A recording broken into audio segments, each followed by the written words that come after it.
So like they'll die late enough that she'll get it, and the wave won't push here. Because these guys walking forward allows these guys to walk forward. We don't want that. So we want these guys to die as soon as the next wave arrives, once this guy stops moving, which is going to be a while. So these guys are dying way too quickly. Because we'd want, at bare minimum, one final guy alive until the wave sits. So until, right, the last guy should die right now, because he sits. But these guys shouldn't even be up here in the first place. They should be freezing back here. So we want to make sure that we're like as soon as the second wave arrives, that's when you start racing. Before then, it's like really slow and controlled. Think of it like you're like you don't want to overheat. Like for example, like if in real life the minigun here would overheat if you spam it too much. So we want to go super slow at first, super slow at first, super slow at first. And then once we have the next wave to arrive, because the first 3 melees from the second wave are going to hit you in your support level 2. So that's where we want to rush. So we keep those final guys alive, and then once they sit, then we race these 3 down. So like right there, instead of going for poke at all, we should be racing for these 3 minions. It's not that big of a deal right now because our XP is staggered. But in a regular situation where you're sharing equal XP and you're trying to both hit level 2 first. Because if you can both hit level 2 first, it's a huge advantage in the lane. Worst case scenario, if you beat them to level 2, they're forced to back off and you'll get a small CS lead. Best case scenario, you get like their summoner spells or something. Yep, that's all good. So personally for me, and this is just personal preference, I like to take E level 2. I'm always looking for safety first. So the only time I'll take W is if we're just like absolutely dominating lane and it's like they're never going to touch us. It's going to be easy peasy. We're just poking them down nonstop. But personally, I like the E because you can use it offensively or defensively. So if like Soraka lands a root, then you can throw the traps down and it's all good. Or if the enemy Kayn comes, you can put the traps down and create a barrier. So like you put the traps down here and he's coming after you, you have to go like this, and you can escape through that. So personally for me, and same thing, like if, for example, if Alistair does like some, like when you were up there, if he did like a flash pulverize into a headbutt under a turret and stuff like that, the traps might save your life if you trapped and then flash over them and stuff like that. So personally for me, I'm always looking for the offensive and defensive option, which would be the traps, where the W is more offensive. Sure, you could potentially use it to like slow the jungler, but you have to kind of CC yourself in order to shoot it out. So I personally go for the E like 9 out of 10 times. You don't have to, but I'm always looking for the safer option because especially on a champion like Jinx, but pretty much any AD carry, doing damage is easy, but staying alive is hard. So I'm always looking for the option that's going to keep me alive. So I play Kog'Maw pretty frequently. Like, would you recommend starting to Q or E next? Let me just double check, but I think the E, because I don't personally play Cog, so I just want to double check what pros are doing right now. Let me check this. Because I usually Q. Sorry, Q. Yeah, because Q, and then Q. Yeah, I'm just double checking. Yes, Q. Sorry, yeah, Q secondary. W, Q, then E, then you max W, then max E. Okay. Yeah. But Kog'Maw is another example of someone like Jinx, who's like, they do a ridiculous amount of damage, but safety is imperative. So it's at about this point where we're in threat of dying to the enemy jungler. I think I put it after killing that minion. Okay. Yeah. Okay, cool. Hopefully we're back in time. Okay, and you saved it with the W there. Okay. Because that's the thing, isn't ideally what we'd be doing is clearing that and then going to ward. Because that's a bigger timing window. Because you you did it during the right time because it was a large enough timing window that you're able to get back and W it. But ideally, we don't want to have to use our W to last hit that minion. So see how big of a timing window we had right there? We could have done it after that. So preferably clear the entire wave, and then this is our timing window. Now we have a huge window because the next wave is right there, which means the next wave is right there, which means we have a bunch of time. So now is when we can go put a ward down, and then we can come back because we're just wasting time anyways. So we should be shoving in right now because our jungler's invading. So anytime your jungler invades, you want to shove the lane in to help that invade, because if these guys just walk away right now, they could go and try and kill this Amumu. Where if we shove the wave in, at the very least, if they walk away, they'll be losing CS and experience kind of thing, and we'll have the same kind of reaction time in order to help out Amumu. So yeah, anytime your jungler's invading on the same side like this, you want to shove to create pressure. Yep, so that's perfect. But like, see, you're using your W like that. Like personally, I rarely ever use my W. I want to save my mana for cannon shots because you'll run into mana reasonably quickly in the early game like this with your cannon poking in lane. And cannons can't miss, where the W you can miss. So if you're using it to like, if you're getting zoned out super hard or something, and you need to use it to like last hit a minion, that's totally fine. But I'd prefer not to use it as poke too much, unless it's like for like setting something up or finishing something. Like if you W and then Soraka can land her root because of it or whatever, then that's totally fine, all that kind of good stuff. But as far as just straight poke, I'd highly recommend just saving the mana use for cannon shots. Yeah, exactly. Oh, I got it. Yeah, okay, so yeah. So one of the things we should be doing when Alistar jumps on us like this is we shouldn't be looking to land an attack immediately. We should be looking to reposition first. So after this happens and this happens, as soon as we get out of this, the first thing we do shouldn't be to attack like this. It should be to reposition first. So what we should be probably doing here is the first thing we should do is start running, and then after we take a step, set up our traps. So like get the running in motion, just start off the process of running away, and then set up your traps, preferably like around here or so, like a couple steps forward. And then hopefully Ezreal will have to either flash over them or go around them if he really wants to do damage, and we can just walk through them. And then if you really need to, you can start burning your summoner spells or whatever. But the auto attack here is kind of not what we want, because not only do we just not want the auto attack in general, but you're in cannon form, and early in the game like this, it takes ages to get that shot off. So we want to be really, really smart about because like anytime someone burns their stuff like this, you should be the kind of switch should go off in your brain to be like, okay, we're thinking defensive now. This fight is now entirely about survival. And then once we establish survivability, then we can think about trying to turn it and stuff like that. So as soon as Alistar flashes, if he goes for the flash pulverize, as soon as he flashes like that and he burns his major summoner spell, you know that like he's burning a lot for this. So the way that you win this fight is just by not dying. As long as you don't die in this fight, you've won, because he just burnt a huge summoner spell to try and kill you. So we should be looking for that. So instead of auto attacks, just try and secure safety first, and then we can think about auto attacks to turn and stuff after that. It's the same sort of thing. Like the standard example I always use is Ignite. Like as soon as someone pops an Ignite on you in a fight, that's their way of telling you, I'm trying to kill you. So like once Alistar excuse me, pops the flash pulverize, that's his way of telling you, like, I'm all inning you. I'm throwing everything I have at you to try and kill you right now. So then it puts it on our mind like, hey, all we have to do to win this fight is not die.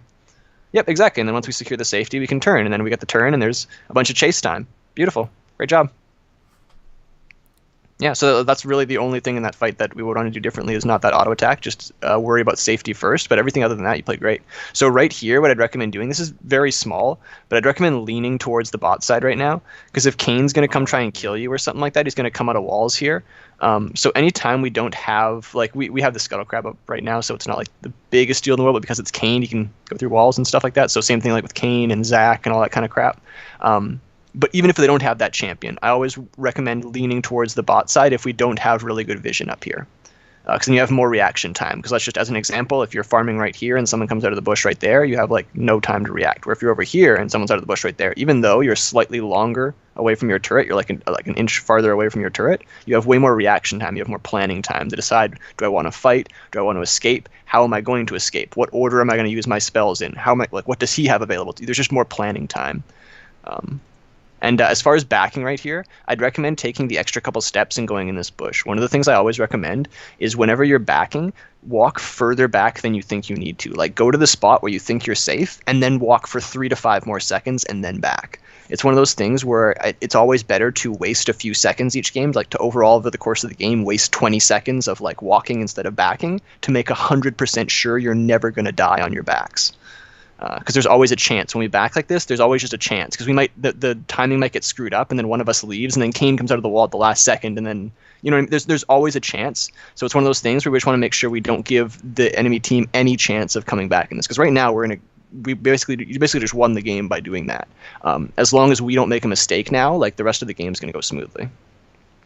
Oh, I made plenty of mistakes. and that's the whole thing. That's why I'm trying to kind of like get across my more like defensive, safety, high percentage based mindset. Because right now, if I'm you, I'm not thinking, oh man, I'm fed, I'm gonna kill everybody. I'm thinking, okay, I'm really strong right now. If I die, that's a big swing of gold back to them. I cannot die. I cannot throw the lead that I have right now. So instead of trying to use this lead to gain a bigger lead, I'm just gonna try and maintain the lead I have currently. And it's in reverse as well. Like if I'm in this Ezreal spot, I'm not thinking, oh man, I'm down by 1. I'm going to try and make a comeback. I'm going to try and kill this Jinx. I'm thinking, okay, I've already died. I'm down in CS. I need to make sure I don't die again. I need to make sure I don't get down further in CS. I need to make sure I don't throw this lead further away. Just maintain where it is. So basically both sides want to maintain. Because really, at our level of play, people make mistakes all the time. So we can actually form a play style based around that. Like we can rely on our opponent to do dumb things and then we just capitalize on them. We're not at a high enough level of play to where we have to force mistakes out of our opponent just yet. I mean, sure, if you can do it, then absolutely go ahead. But there's going to be a lot of scenarios where trying to force mistakes will just put ourselves into a risky position. So we can kind of just wait and stand back and wait for our opponents to do something stupid and then we just punish them for that. The thing I always say is basically you just hold up the noose and wait for somebody else to put their head through it. Like you don't have to try and force it around someone's neck. Just hold it up and they'll stick their own head through it and then we just yank it. So that's what we want to be doing, and that's what I'd recommend, like having your kind of mentality be, especially in situations like this. Like we don't need to get further ahead. All we need to do is just maintain what we have right now, and everything will fall into place. So exactly, stuff like this, we shouldn't be trying to get involved in because we don't need this right now. Everything's going well. He's the one that needs to make something happen. You're the one that can just keep doing what you're doing right now. So even little trades like that, just the initial cannon you shot on there was great, but the follow-up was a little bit over-aggressive. So just make sure you're getting that tiny bit of poke and be just really happy with that tiny bit of poke. Like this right here, that's great. This is not. You can see, yeah, exactly. That tiny bit of poke was great. Just back off and wait, and he'll have to come back in and try and CS something. You just do it again. Like, just wait. Just be super patient and do it again. And be patient and wait and do it again. And then he'll get low enough where he's in a spot where his choices are either put himself in a spot where he's going to die if he tries to get CS, because you're just going to kill him at that point because he's so low, or he has to back off and tag up at base, in which case you're getting a ton of CS and experience that he's not getting, and also potentially just turret damage as well, especially since Jinx is such an incredible early turret taker, and it's 6.5 minutes in the game, and you have BF sword and a dagger. Like, you could probably take this turret right now. Normally what I always say is it's the third time out that you can grab the turret, but as Jinx, you can kind of cheat sometimes. So we might actually be able to just like, hey, poke him, back off, dance around, poke him, back off, dance around, and 2 minutes down the road, he has to go back to base, and we just chunk his turret back, spend our gold, come back out, shove him in, turret's gone. And if he stays, we kill him because of the Jinx passive. You can just get excited and chase after him because he's going to be nowhere even really close to his Iceborne Gauntlet by that point. And we can just keep snowballing on him because the whole thing with Ezreal is he's more of a snowball champion right now. His late game is garbage. His mid game is really strong if he can keep his early game going and stack his tier and get some decent farm and get his items. But if we just snowball on him, we're good to go. And by snowball, I don't want you to get more kills. What I want you to do is get CS and take his turret now. We've gotten the kills. That's the first step of the plan. We use the kills to get the objectives. Because really, at the end of the day, it's going to sound kind of stupid, but this really kind of changed the way I thought about the game. Is someone said to me, like, because I was trying to get kills or something, whatever it is, and someone was just like, you don't need kills to win the game. All you need to do to win the game is kill the Nexus. Like, that's the only thing you need to do to win the game. And how do you get to the Nexus? You kill the inhibitors. How do you get to the inhibitors? You kill the turrets.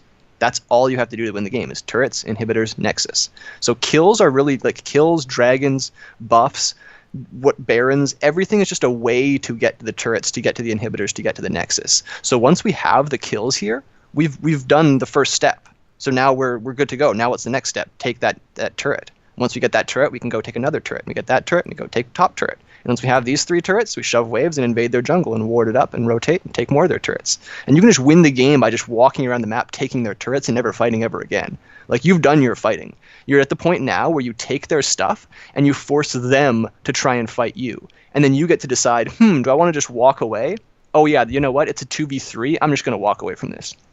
Oh, they sent a 2v2? Okay, you want to try and defend this turret? I'm just going to kill you and your turret. That's totally fine, because you're strong enough to do that now. But you let them decide if they want to die. Do you either want to lose your objectives for free, or do you want to try and stop me and then I'll just kill you because you're over-aggressing, because you're trying too hard to stop them? And that's kind of the thing you want to do with Ezreal right now, is give him that choice. Do you want to lose slow or do you want to lose fast? It's your choice. Either way, we're going to win. But it's your choice how fast or slow you win or lose. So just with little things like this, like once we get that initial poke, we can just walk away and just chill and be super happy, and then come back, and as Ezreal eats that W there. But yeah, we can just be super patient and chill here. So like instead of actually pushing, I mean, even though I do want you to push this in, what I'd like you to be doing is shooting your cannon on the back line here. Because what it does is it puts Ezreal in a spot where it's like, hey, if you want to CS, you're gonna eat the explosions from my cannon here. Like you're gonna feel that. It's a great way because both these guys are standing around here. It's a great way you can push him off of your own CS and push the wave at the same time. Obviously, you have to keep an eye on the front line, like the melee minions while you're doing that. But for the first couple of auto attacks, it's pretty free because no one's gonna die at that point. Okay, but even stuff like this, yeah, this is gonna get rough. So basically what we should be doing here is thinking safety, safety, safety, safety. As long as you don't die, you're gonna win. So as soon as there's aggression, as soon as that happens, the first thing you should be thinking is repositioning. Because look at your positioning right now. You want to always be at max range, and you want to always be the closest person to safety. And right now your turret is safety. It's early enough in the game that turret represents like your life right now. Like if you're there, you're good to go. Where later in the game, obviously, they can turret dive and stuff. But right now, we're still in a good position. So as soon as Alistar goes in like that, the first thing we should be thinking is repositioning and then trying to drop some traps to maybe keep Alistar in place to allow Soraka to escape. Because we put ourselves in a position now where we've already committed. This is what I call drawing the line in the sand. And I never want you to draw the line in the sand. Because you're basically saying right now, one of us is going to die. Either I'm going to get this kill on Ezreal and I'm going to go crazy with the passive and it's going to be great. Or Ezreal's going to get away and then you're going to be caught in no man's land over here. And we don't want that. We always want our decisions to be either we're going to get the kill and get away safely, or nobody's going to die. Those are the only two options. Either it's entirely equal, or we're the ones that come out ahead. There's no other option other than that. Where this right now, we're flipping the coin. We're drawing the line in the sand saying it's either me or you. One of us is going down. I have no idea why he flashed. Like, he flashed to get like on the other side of you. But yeah, so once Alistar engages like that, the first thing we want to be thinking about is defense. And then exactly, once you've secured your safety, then you can come back and kill everybody. Oh, I remember this part. I was trying to rush for ult. I was kind of close. Yeah, which is hey, that's probably the correct thing to do. But the thing overall is what you should be doing is that should be your like secondary kind of plan almost. You should be like, hey, if I can kill these minions and get ultimate and shoot it at them, great. But my main goal right now is to shove this minion wave in, and depending on what happens, whether they decide to stay or whether they go back and stuff, you can either stay and try and grab the turret. Sorry, give me a second. Sorry, I have a very loud phone. But yeah, so we can either, depending on the situation, whether they decide to stay and stuff, we can either stay and try and grab the turret, or we can just shove the wave and then back off ourselves and then just reset. Because we keep getting more CS than him, so every time we reset, we're coming back with a small item advantage. Each time we're getting more and more of a small item advantage. So it's kind of your choice at that point. But like I was saying, the shoving the wave for the ultimate should be a like, well, if it happens, then sure. But your main goal right now should just be shove the wave to get pressure on the turret and then kind of decide based on what they decide to do right here. So if you want to walk up right here, we should put a ward over the wall. If you want to be over here, if you're going to be in this position, walk up to here and toss a ward over the wall into the tri-brush. Otherwise, just lean over to here. Because the turrets all lean to a specific side. If you look at the turrets, this one leans over there. This one leans over there. So the attack range of the turret would be like this. So if we want to attack the turret, we want to be on the right side. If we want to attack our opponents underneath the turret, that's when you want to be over here. Because you want to be in this spot where the turret can't reach you, but you're close to your opponents. Where if we're attacking the turret, we want to be on this side, so we're away from danger, but we're still within range of our attack target. So we always want to be thinking about, it's the same thing like with team fights and stuff like that. We always want to be thinking of how can I be in range of my target, but out of range of danger. So in this situation right now, I mean, it's very unlikely because like obviously we see like everyone's blinking red and stuff like that. But the whole situation is we want to try and always have like develop good habits to where like even because that's my whole thing is like I know I'm going to make mistakes. I know I'm going to screw up. So I try and put myself in spots where when bad things happen, things that I haven't predicted or when things don't go my way, it's okay because I've already prepared for it. So for situations like this, like if I'm not even expecting someone to come over, I'm not paying attention to it, whatever, but I'm already leaning over there. So if someone does, I have a couple seconds of reaction time. I've kind of prepared myself for a potential crazy mistake or something like that. But yeah, exactly. Should lean over there. And then also if someone jumps on Soraka, we're away. Because I never like standing like this together. You always want to be near your team, but far enough apart that if there's any sort of CC or spells or AoE type of crap, we're not going to get hit by it. Our team is, and then we're going to be 2 steps away, ready to deliver damage to whoever engaged on them. But yeah, this is Jinx. Yeah. Get turret on first try. Yeah, beautiful. And then we're out of here. And that gold is for our team is huge, as you can see. It's 8 minutes into the game, and we have like almost a 2K gold lead. Yeah, perfect. Wait, did you just drop that ward? Yeah, I think I did. Yeah. Yeah, okay, so that's not necessary. We don't need to drop that ward. I'd rather you save that. It takes so long to charge up these goddamn wards. Like, don't drop a ward like that, because we don't need to. It's not like if you had unlimited wards, I'd be like, yeah, that's great, because then you can see if anyone's coming to stop you. But I'd rather, instead of you dropping that ward, you just run back to here, or just run back to your turret or something like that. The time is less valuable than your ward, because a ward lasts for, well, I mean, as you can see, 78 seconds there, because it charges up more, whatever. But at the beginning of the game, it's the 3-to-1. Like, it lasts for a minute, and it takes it takes 180 seconds to recharge it. So like that's not balanced at all. So we need to make sure that when we're dropping wards, it's really important. Like, whatever we're dropping them, not only the place we're dropping them, but the time we're placing them as well is really important. So yeah, good. Because the whole thing is right now we do want to. So with an actual coordinated team, what you do is you'd swap top and bot. But what often happens in solo queue is we swap mid and AD carry. And then again, what often happens in solo queue is your mid won't actually swap. So basically what you have to do is you have to cover bot, but also try and get back up to mid and try and take the turret whenever you have time. So in this situation, you made the right call by coming back to bot lane because they're pressuring it hard. Where if they were just trying to freeze right here, we'd go to mid and just try and hard pressure. But right now, what we want to do is either shove this wave, like shove bot lane, and then go to mid to try and take the turret. Or if they pushed up too far, then we can actually freeze it here and just starve them forever if we want to do that as well. It kind of depends on the situation in the game, though. If our team is falling behind elsewhere, we need to force pressure and kind of spill our lead over into other lanes. Where if our team is doing well, then we can kind of just continue to sit there and stall. And it's not a big deal for us either way. We kind of just starve them for CS and stuff. Oh, I got deleted here. Yeah, okay, so let's back this up to the beginning here. Yeah, we didn't have ward and try. And cat went missing. Yeah. Oh, he pinged it too. So that's, yeah, I was going to say. So the thing we should be watching as well is when we're on our way back to the map, because we should have actually been able to see Katarina, I'm pretty sure. Because right now, we'll be looking at that. Okay, what's the situation there? Okay, we look at this situation. Cat's ready to roam. She's full HP. She's clearing the wave. Our mid laner's not back at the same time. This is perfect roam timing for Katarina.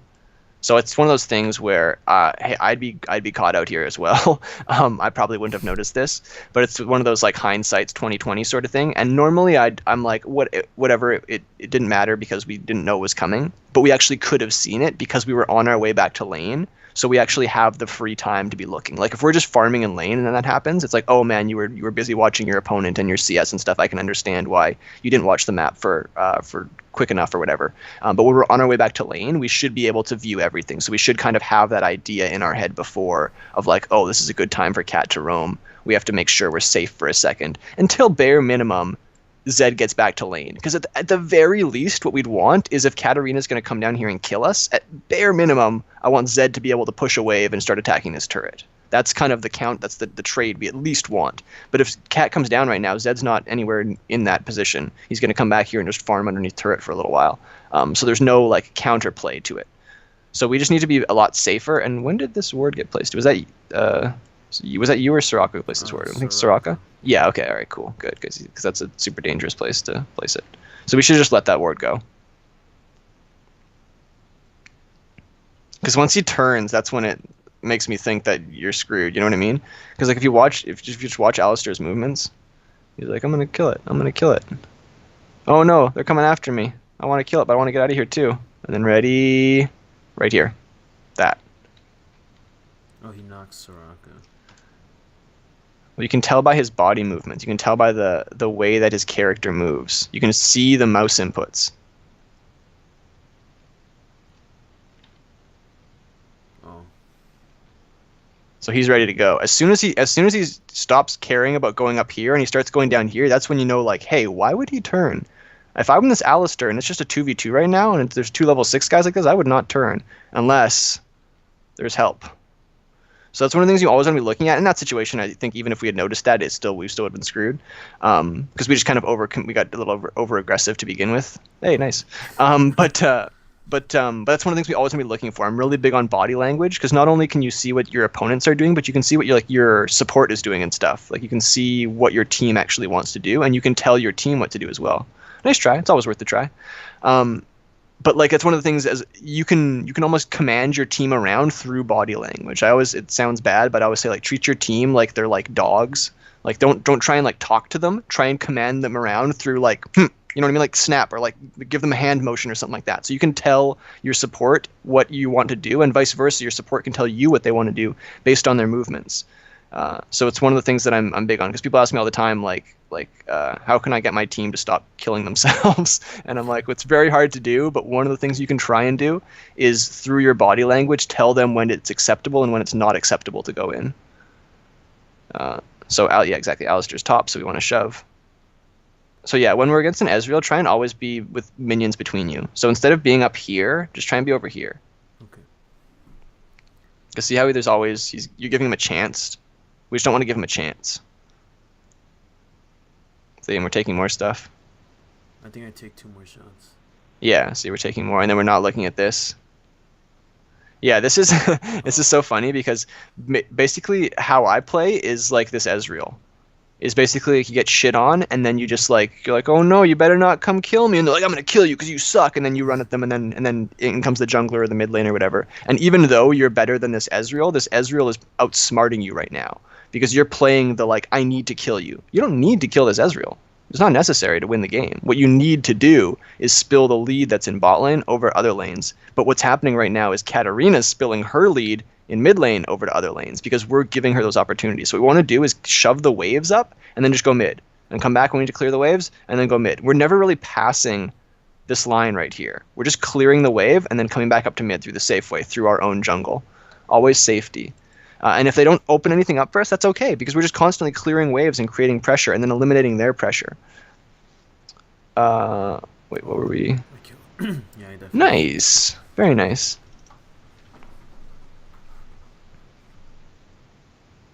Let me just shove minions. So, it's a very small thing, but what I'd recommend doing is using your minigun first to ramp up for the cannon. So instead of just shooting your cannon right away, auto with the minigun a couple times and then go to cannon. So it stacks up and then keep going, like switch back to minigun every like 2 seconds, or like 2 auto attacks or whatever it is. I forget, I haven't played Jinx in a bit. But to keep the thing stacked. Because like right here, you want to be going cannon, but you'd keep it in minigun just to keep it stacked. And then cannon, cannon, back to minigun to stack to 3 again. Cannon, cannon. Because if you just keep switching to minigun for 1 auto attack every once in a while, it'll keep it stacked at 3. Because our whole goal is to get the us able to fire cannon shots when our thing's stacked at 3. So when we're clearing waves like that, see like 3 auto attacks and then to cannon. Yep, and then we just do it again to keep it stacked. But yeah, that's good. And then we back and then we can go to mid. I'm assuming that's your Infinity Edge, perfect. Oh, so sorry. One of the things that I'd recommend doing actually is personally for me, I don't rush the Infinity Edge on Jinx. The only crit champion that I like to rush Infinity, or one of them that I like to rush Infinity Edge on is Caitlyn because she has guaranteed crit in her kit, where we don't have guaranteed crit in Jinx's kit. So personally for me, I like going the Shiv first. And you can go Runeans as well. I personally like just going Shiv though. I like going Shiv and Rapid Fire. That's just personal preference. You definitely don't have to do that if you don't want to, but I like Shiv Rapid Fire. But yeah, you can go Runeans and Shiv or Runeans and Rapid Fire or whatever you want. But I like to sit on the BF sword and then go into my Zeal item, and then I finish off the Infinity Edge after I've gotten my Shiv or my Runeans or whatever it is there. That's just personal preference because I feel like it's more important to have the attack speed, and then once you have, because like the whole thing is with the Infinity Edge, when you just have an Infinity Edge, it's not bad, it's okay. But once you have a ridiculous amount of crit, that's when the Infinity Edge becomes an insanely strong item.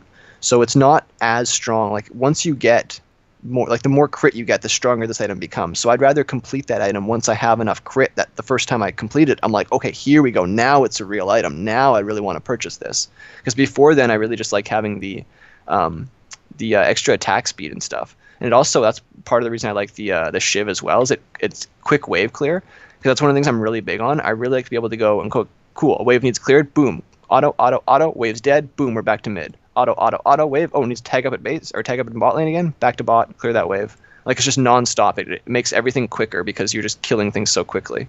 because this is more of like a champ killer, and I'm always interested in less about killing champions, and I'm more interested in killing minions and turrets.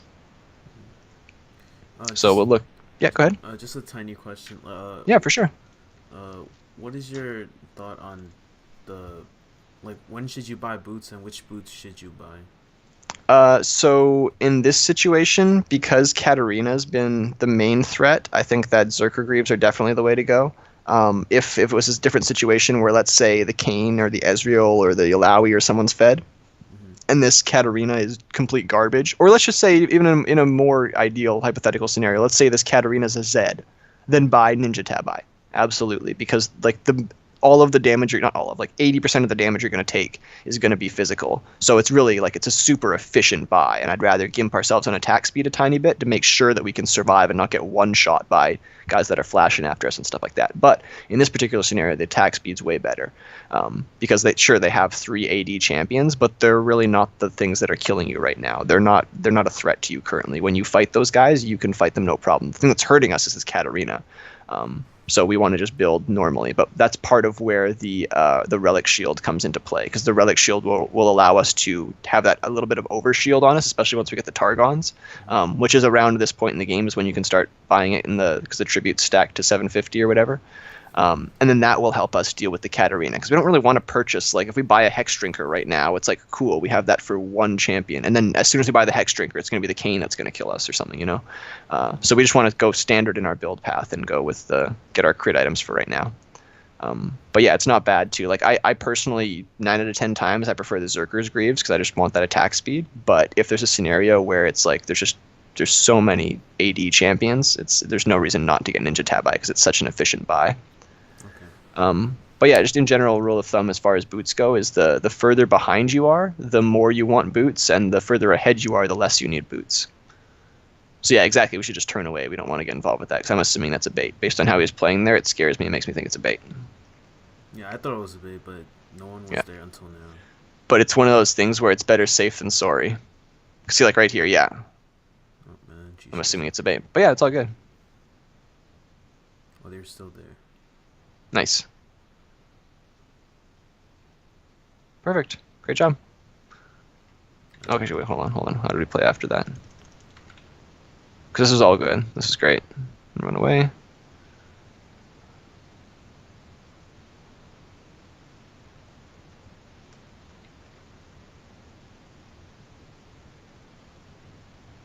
Okay, because yeah, what we should have done as soon as when it just becomes the Kayn and the teleporting Illaoi, is we want to reposition upwards here. So everything you're doing here is great. This is all great. So right here, just hit the once he actually comes out, we want to position away. Because remember, like I was talking about, because so the thing is in fights, the kind of like line of scrimmage or whatever you want to call it, like the line of control, which team has control on which sides and stuff changes. So once these guys go down and it's just the teleporting Illaoi coming in here, and then it's Kayn who just ulted right there and just came out of that, we want to position up here actually, because this is actually where safety is now, which seems odd because it's like towards their turret, but that's actually where safety is, because we have danger here and danger right here, and I don't want you over here because I'm more scared of this danger than I am of this danger. So I want you over here where you can freely attack this guy, but you're not in any danger of this guy coming through here. So as soon as this happens, start auto-attacking him and repositioning over here and start kiting around this way to make sure we finish off the kill there, and then we can either come back and finish off Illaoi, or we can just go to mid if she's dead. But the whole thing is, like I was saying before, we want to be in range of our target but out of range of the danger. So in that situation, our target would be the Kayn coming through right there, and the danger is the Illaoi teleporting in right there. Oh. Oh, is that... Yeah, it's all good. So right here, this is a waste of time. This is all a waste of time.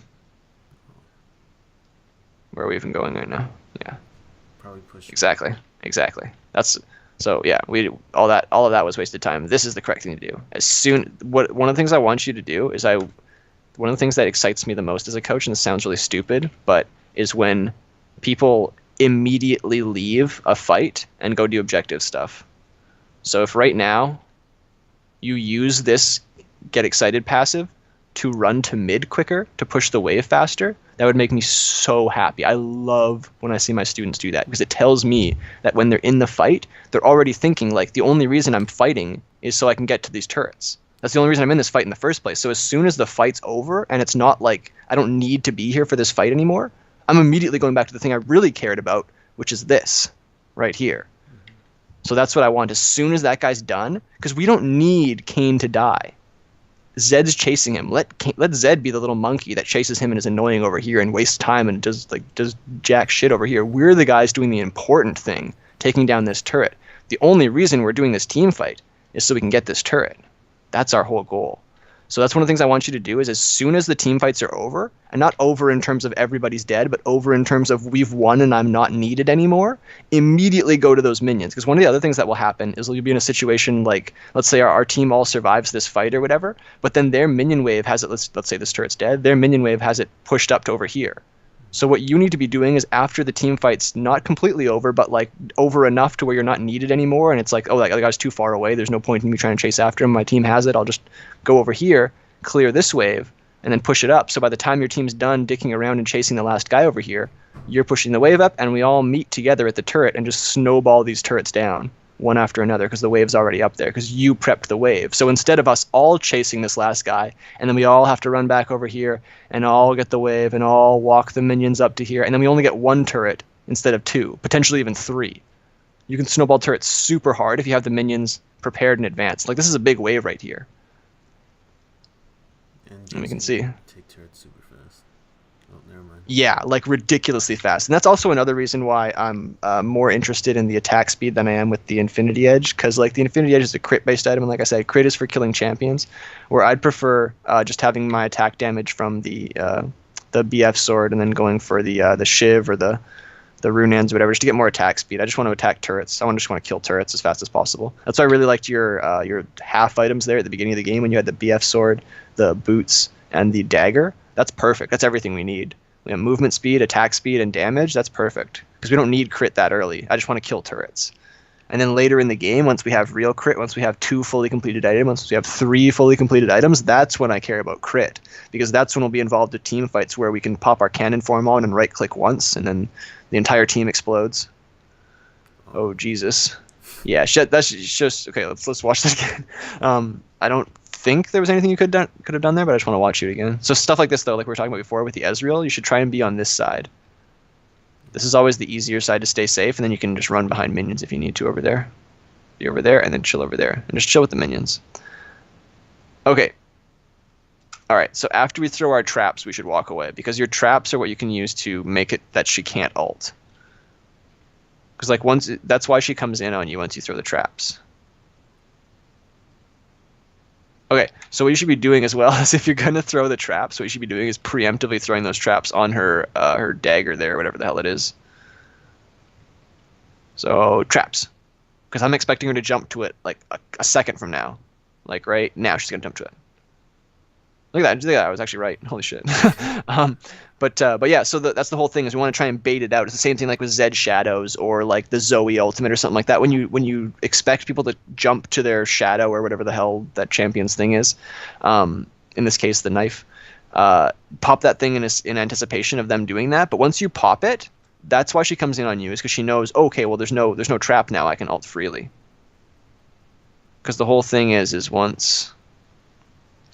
See, right here, we should back off. Once we throw the traps down and she walks away, this is when we have to go, okay, we need to wait the cooldown timer out. Because now, as you can see, she ults. Where if we drop the trap and just walk away, either she has to cancel her ult to not get hit by the trap, or she has to get stuck in the trap, and then we can just unload on her with W and cannon and then finish with an ultimate. But like I said before, the Relic Shield really helps with shit like this, because AD carries are in the most vulnerable state they've ever been in.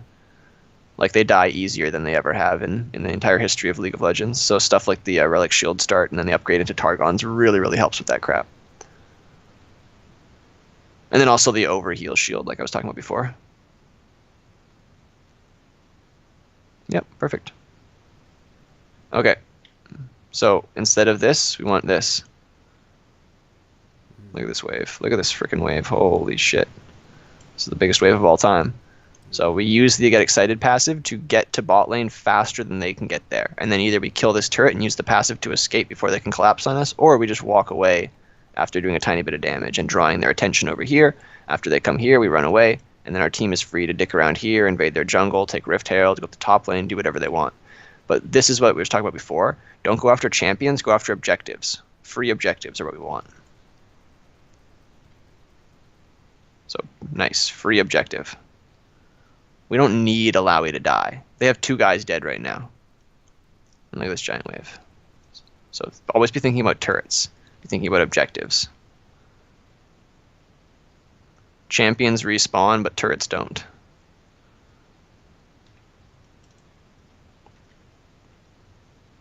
Just look at that. We killed the Alawi, but like, what did it do?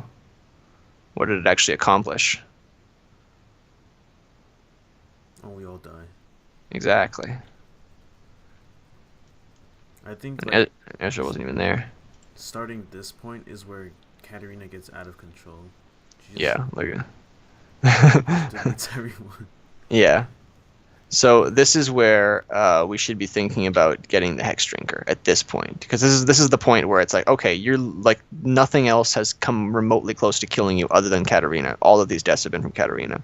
So this is where I think instead of the Zeal, we should be going for the Hex Drinker to try and survive Kat. No, I got greedy. I got Hex Drinker after finishing Rapid Fire. Yeah, because basically this is one of those rare, not that rare, I guess, but this is one of those scenarios where someone is so ridiculously fed that it warrants jumping your build path. Because usually it's 2 items, and then you can start thinking about stuff. Because I mean, ideally we want the second Zeal item, we want our 3rd crit item. But that's kind of a luxury. We can build that when we don't need to build something else. So the things that we might need to build would be like the QSS, a Hex Drinker, if we need armor penetration or something like that, those types of things. So in this situation, I think that it's definitely warranted to spend 1,300 on the Hex Drinker, and then you can go into your Rapid Fire after that. Now, if we did have the Relic Shield and you could upgrade it into the Targon, so that might actually be enough. With the Overheal Shield plus the Targon's Shield, I think that would be enough to deal with Cat, and you can continue to just go in your crit build. But I'm not sure. I'd have to actually see that take place in game to see if that's a valid strategy or not, or whether we'd need the Hex Drinker. But it's usually after our 2nd item is when we can start thinking about changing up our build path a tiny bit. But otherwise, it's usually at least first 2 items. Like the absolute earliest, I'd recommend picking up like a QSS or something like that would be 1.5 when you have like your Infinity Edge and your Zeal or something like that, or you have like your even if you have like your Runans and you have a BF sword and Runans, I'd still say finish the Infinity Edge, because it's just like you should just try and position safely, because you're just giving your damage so much. Yeah, exactly. Be really safe about that, yeah. Because, yeah, at this point, we can die so easily to anything. If we get CC'd for a split second, we're screwed.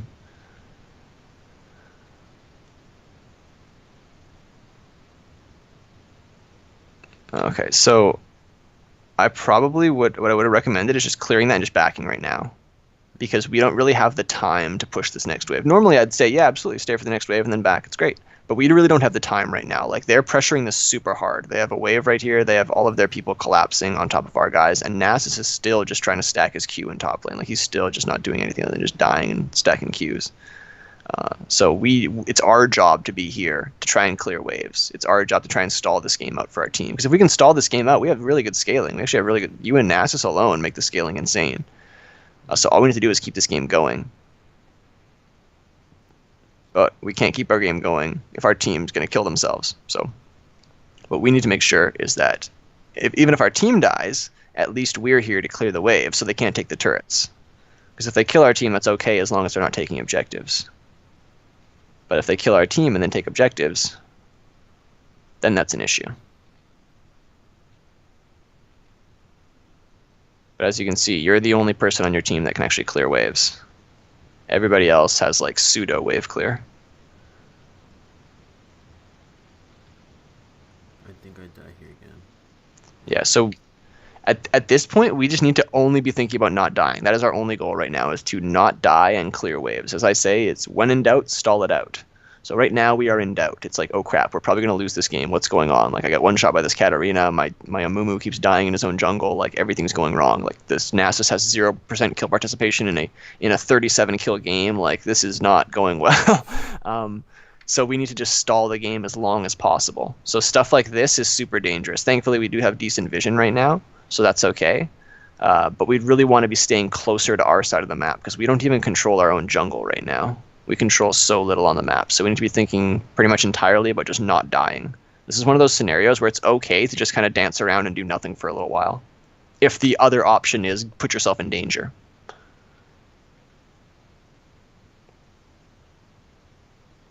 Oh, nice. This is just a bug then, because we did get other stuff during that time. Wait, that time frame. Because the way it makes it look is like we got nothing for the for the rest of the game. But yeah, as we can see, we don't even control our own jungle. So we can't be up here. We have to be 2 steps back behind our closest guy. Yeah. I think I get out, hopefully, I think. Yeah, that Soraka heal is so big. But yeah, so that's the whole thing, is like I was saying before, is just make sure we have the mindset of all we need to do is not die and clear waves. Don't worry about killing anybody. Don't worry about doing anything special. Just don't die and clear waves. As long as we're alive and there's minion waves that are dying, then we'll be okay.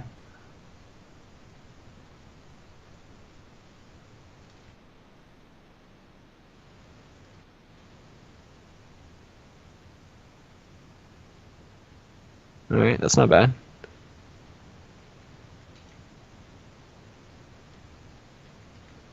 Ooh. Oh. That was something. Yeah, good. Because like we said, like our team died, but we cleared waves, so that's totally fine. So this though, I was just about to say this is dangerous. You continuing out, because that's the whole thing. This is like what you did. This is like I was saying before in bot lane that you did twice to them, where you kite back, kite back, kite back. Okay, now I'm safe. Now we turn. You pull them out of the safety because they can't cross this line. But once we pull ourselves out, that's when we're screwed. So all of this is fantastic. Everything you're doing here is great. That's okay.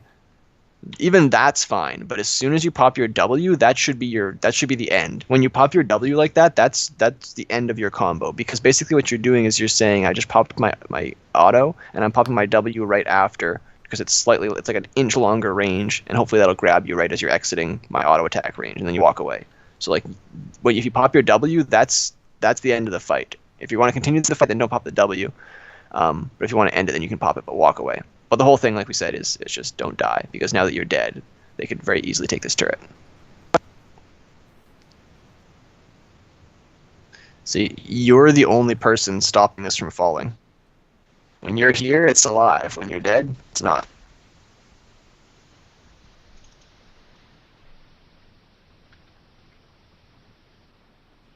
Nice.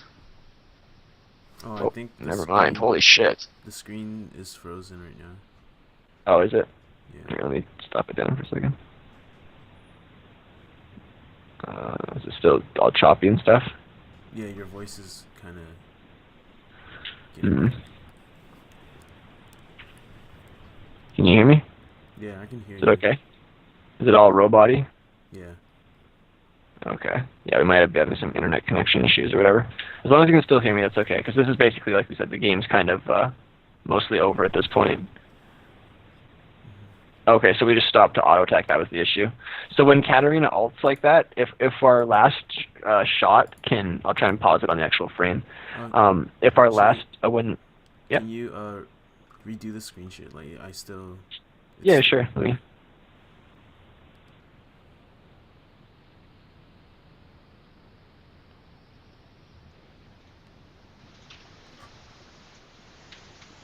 Is it still all choppy?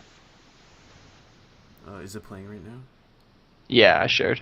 Oh, no, it's paused right now. Oh, okay. I just flashed. Okay. Okay, I'm gonna unpause it. Is it still all choppy? Yeah. Okay, no worries. I'll just pause it on the frame that I wanted to talk about then, because like I said, we're close to the end of the game anyway, so it's not too much more that we need to cover. So I'll just pause it on the frame. Okay, can you see this frame? Yeah. Okay, so this is where, like I was saying, if our last auto attack, and who knows, maybe if this had crit or whatever, it would have killed Katarina. But we want to try and make sure that we're out of the ult. Whenever she pops the ultimate, just get the hell out of there. Just immediately exit. If you have more HP, then we can kind of tank some in order to get the trap off if we need to.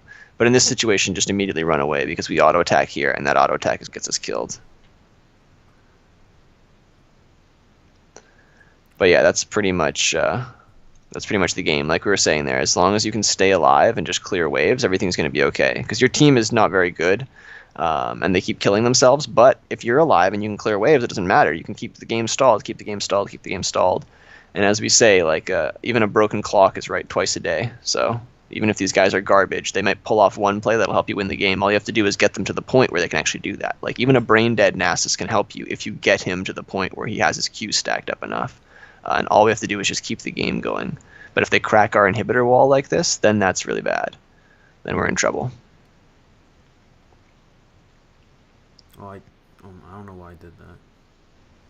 Yeah, it's all good. So we should, we should just tag up base probably. Actually, no, Soraka killed us, so we're okay. So you should try and, oh, never mind, you used the traps before, it's okay. Katarina's coming behind us. Yeah, I was shouting that. Okay, good. Yeah. We all run back. Good. Good. Because, yeah, exactly. At this point in the game, us winning fights doesn't allow us to get anything. It allows us to not lose the game, basically. Oh, and Zed doesn't care. Did he die? Oh, yeah. Yeah. Yeah, so we just keep clearing waves. And let this turret die if you need to.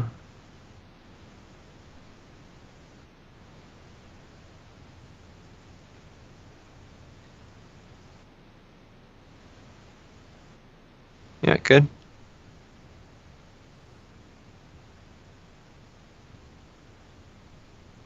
I'm not sure if this is just spectator bug, but if you actually do have your traps up, we should definitely use them. But yeah, at that point, I think we're screwed regardless. Let's see Nasus. He's trying. He dies. He's trying, though. So if we just get this later, this is 35 minutes, he wins that fight. But yeah, this is pretty much game. So yeah, like we said, the main things are just to, if you do have a lead in the early game like that, don't worry about getting more kills, worry about just getting objectives, and if you can't freely get them, if it's not safe, just back off and continue to just farm. Just chill and farm, it's going to be okay, because you have way better scaling than Ezreal does, and Nasus will scale extremely well. Even if you don't have better scaling, stalling the game out is a good idea whenever it's not advantageous to you. Like whenever you're in a current situation that you don't like, or you're like, I don't know what to do right now, just stall it out. As I say, when in doubt, stall it out. If anything's going wrong, just stall the game as long as you can, because the longer the game goes, the more chance the enemy team has to possibly throw the game. So like even if they're ahead by 5k gold, if they're ahead by 5k gold at 15 minutes, that's a decent amount. But if they're ahead by 5k gold at like 35 minutes, that's not that big of a deal anymore. Like people are getting more items. It's not that much of a problem. So the later the game goes, the less of an issue leads become. So if anything's going against you, or it's not going your way, or something's bad and you don't know what to do about it, just stall the game as long as you can, especially in a scenario like this, because your team has really poor wave clear. If this Zed was like a Xerath or a Ziggs or something like that, then you could be like, oh, I can just chill in my lane, it's okay, he can just hold mid, it's going to be fine, because he has insane long-range wave clear. But this Zed can't clear waves unless he uses his W, and even then he can't clear the entire wave. And by using his W, he puts himself in danger in order to do that. So you're the only member of your team that can actually safely wave clear, can wave clear from afar against multiple people by yourself. So even if your entire team dies, as long as you're alive, in theory, you should be able to stall the game out and protect turrets and keep them alive, at least reasonably well. If you have to let them die, if they dive you and they're good and stuff like that, then hey, so be it. But there's always a chance that you can try and do that. And that's what we're looking for, is just give your team that chance. Just try and keep that turret, try and keep the game going. And as long as we don't die, as long as we don't over-aggress and over-commit to try and getting kills and stuff like that, we should come out ahead. Because kills will come to you. You don't need to look for kills. Kills will come to you, like I said. Just hold the noose up and people will put their own head through it. Alrighty, any questions on anything? What are the current, like... Actually, like, what are the current, like, meta picks or... like champions that I should be playing and like should stay away from, and hopefully going into next patch as well, because it should be ending soon, I think. Yeah, I'm imagining the next patch is coming this week, but we'll see. Um, but yeah, so the thing right now is a lot of the what's strong in bot lane is a lot of like scaling AD carries, and part of that is because of the relic shield and stuff, because it provides a much safer lane phase. So like those lane bully champions, like the Jins and the Caitlyn's and the Misfortunes and stuff like that, they're not as strong as they were like last patch and stuff. So right now, stuff like Vayne, stuff like Kog'Maw, Twitch, Tristana is strong. Xayah is not bad. Jinx isn't that great right now. Next patch, she's getting a small buff, so that should help her out. Sivir's strong. But basically, what I recommend doing is playing champions that work for you. I don't really like to look at kind of what's strong in the meta right now. I mean, I kind of do, but I don't like to make my decision entirely off of that. Because like right now, Vayne, if you look at like the win percentages, Vayne has the highest win percentage of AD carries right now. But I would not play Vayne in solo queue, or in ranked at least, because Vayne is just a very difficult to play champion, and even if she's strong, I would still have more success. Like I I've been playing Caitlyn for years, and I work really well with that champion because her kit really complements my playstyle. Because I have a very safe backline, like high percentage, just stay away from stuff, long range, disengage, take turrets, farm minions, stay away, self peel, that type of stuff. Caitlyn provides all of that. So even though she's one of the worst AD carries right now, when it comes, you look up the win rates, she's one of the worst. I think she's like bottom 3 or something like that in terms of win rates right now.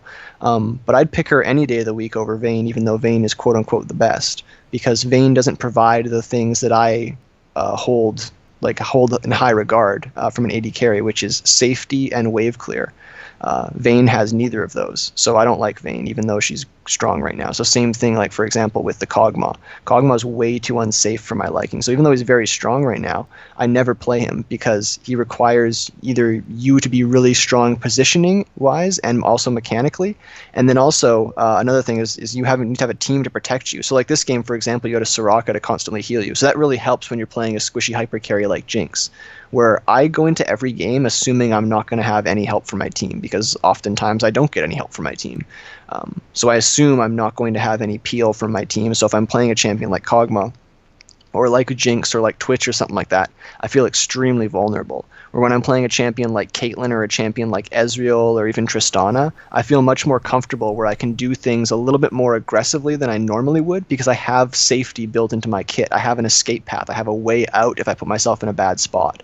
Where when I'm playing those other champions, I oftentimes will not do certain things that I should be doing in my kind of job description, because I'm like, well, man, if I do that, I'm going to die, because I don't have the mechanics, or I don't have the positioning in order to pull off that play and not screw it up halfway, where I can pull those plays off with those easier, safer champions. Like if you botch something on some of those, if I botch a movement on Kog'Maw, I'm going to die. Or if I botch a movement on Kate, I still should be okay. Same with like Ezreal or Tristana. Even like Sivir kind of falls in that category. Even though Xayah is not that safe, she's pretty darn safe. She's one of the safest hyper carries there is because of her ultimate and also the movement speed built into her W. And also she can just root things and stuff like that. So I always favor safe champions. So even if certain champions are strong in the meta, I always lean towards what works for me personally.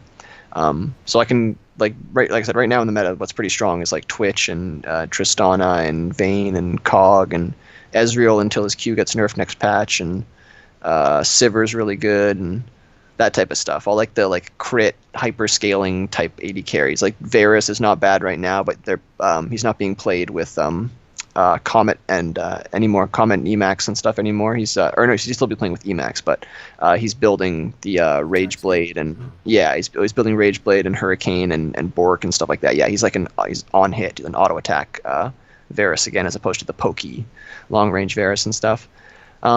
But yeah, it's all just like hyper scaling stuff usually right now. But I don't play pretty much any of that stuff, so I lean toward what's not currently strong, but what I feel strong on. So right now, even though Caitlyn is one of the worst when it comes to win percentages, I feel like she's my best champion on this patch. So take that into consideration and pick something that works for you. Whatever works the best for you is the best choice. Because we don't play at a high enough level to be like, oh, well, on paper, this is the best thing, so I'm going to do that. Because we don't play close enough to perfectly to actually go strictly based on paper, because that doesn't come into play. Like if everybody's playing at the highest level of play, then absolutely a Kog'Maw will beat someone like a Caitlyn, because Caitlyn's not going to be able to bully the Cog hard enough in lane to not have the Cog outscale him. But I feel so comfortable on that Caitlyn that I feel like, you know what, I am going to be able to bully that Cog well enough. And you know what, even if I don't bully the Cog and we have to have a scaling fight in the late game, I feel confident enough to take him on. Because even if the Kog'Maw is going to be stronger than me, I'm going to rely on him screwing up and me playing well. Because it's way easier for me to play well on Caitlyn than it is for me to play well on Kog'Maw. Like we saw with Jinx here. If you were playing an Ezreal with Iceborne Gauntlet and Lucidity Boots or Ninja Tabi or something like that, it'd be a lot harder for you to die to all these guys. So like if we're playing the Jinx, it's a lot easier to die, even though there's more offensive output from Jinx. If you're dead, you can't have that. So I'm always looking for what's going to keep me alive. As long as I'm alive, I can do damage. That's the main thing I'm looking for. So sorry, that was kind of a long-winded answer, but hopefully that helped a bit. Any other questions? No. Okay, cool. Well, maybe in the future when I actually use what you told me today. Yeah, no worries. Exactly. That's kind of what I would hope, is that you take what you've learned from today and then hopefully try and implement it, and then come back when you have more questions or whatever like that. But I'm always happy to chat. So if you do come out of a game and you're like, what do you think about this build path? Should I have built a different item, or what should I have done in this matchup, or what do you think about this champion, or whatever it is? I'm always happy to chat. So feel free to message me on Skype or on League or on the coaching site or whatever it is. I'm always happy to chat about that kind of stuff. But yeah, other than that, like I said, you did a really good job early. The main thing I think that I want you to work on is just having a more safety-based mindset, more thoughts on survival. Because really, as long as you don't die, you can win the game, even if you're really far behind. My 3 things are ward, farm, and don't die. As long as you follow those 3 rules, everything goes well usually. Just keep yourself alive and just farm as hard as you can, and kills will just come to you. And focus objectives and stuff like that. But yeah, because like I said, you've got the skills and stuff like that. We just need you to kind of have a different mentality when trying to play. We don't need it sounds kind of silly, but like, don't try to win the game. Just try not to lose the game. At the highest level of play, that's not good advice, but at our level of play, it's very good advice, because people make mistakes constantly. At the highest level of play, if you play not to lose, you're going to lose, because no one makes mistakes. Or I mean, they do, but not very often. Where at our level of play, there's mistakes just left and right all game long. So we can we can assume that mistakes are going to happen and play accordingly. But anyways, I'll let you go, man. Feel free to message me anytime. But other than that, have a good one. All right, you too. All right, peace out.